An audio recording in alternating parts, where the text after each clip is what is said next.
Assalamualaikum warahmatullahi wabarakatuh. Hai guys, kembali lagi bersama saya Karina Syahrani Syahlan dengan NIM 09105802210020, Program Studi Pendidikan Bahasa Indonesia Semester 2. Baik, di video kali ini saya akan memaparkan materi dari bab 5, 6, dan 7 pada mata kuliah Pendidikan Anti Korupsi. Selamat menyaksikan. Bab 5. Upaya pemberantasan korupsi. A. Konsep pemberantasan korupsi. Perlu dipahami bahwa dimanapun dan sampai pada tingkatan tertentu, korupsi memang akan selalu ada dalam suatu negara atau masyarakat. Tetapi, ada begitu banyak strategi, cara atau upaya yang kesemuanya harus disesuaikan dengan konteks. Masyarakat maupun organisasi harus mencari solusi cara mereka sendiri untuk menemukan solusinya. B.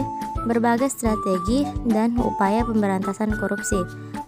Yang pertama, pembentukan lembaga anti korupsi. Yang kedua, pencegahan sosial dan pemberdayaan masyarakat. Yang ketiga, pengembangan dan pembuatan berbagai instrumen hukum yang mendukung pencegahan dan pemberantasan korupsi. Yang keempat, monitoring dan evaluasi. Dan yang kelima, kerjasama internasional. Bab 6.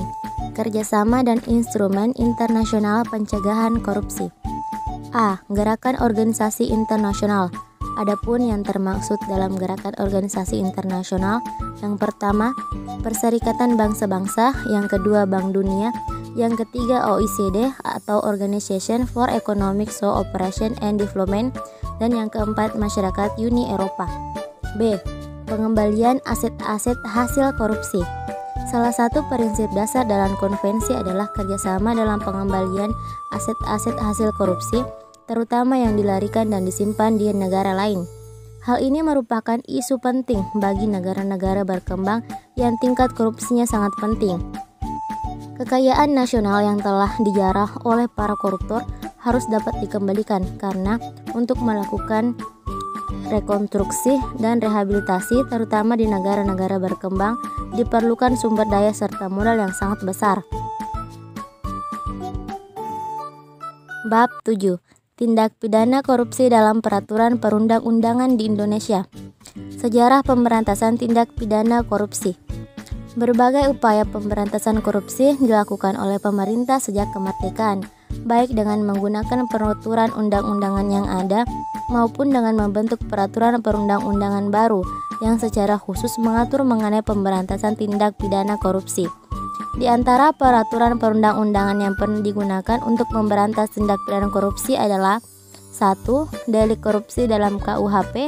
2. Undang-Undang Nomor 24 PRP tahun 1960 tentang tindak pidana korupsi. 3. Undang-Undang Nomor 3 tahun 1971 tentang pemberantasan tindak pidana korupsi.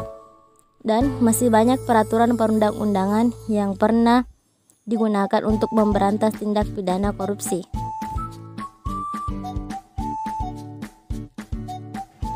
Baik, itulah tadi pemaparan materi dari rangkuman bab 5, 6, dan 7 pada mata kuliah Pendidikan Anti Korupsi. Semoga apa yang saya sampaikan dapat bermanfaat untuk kita semua. Oh iya, jangan lupa di like, comment, and subscribe. Billahi fisabilil haq, wastabiqul khairat. Wassalamualaikum warahmatullahi wabarakatuh. Dadah guys.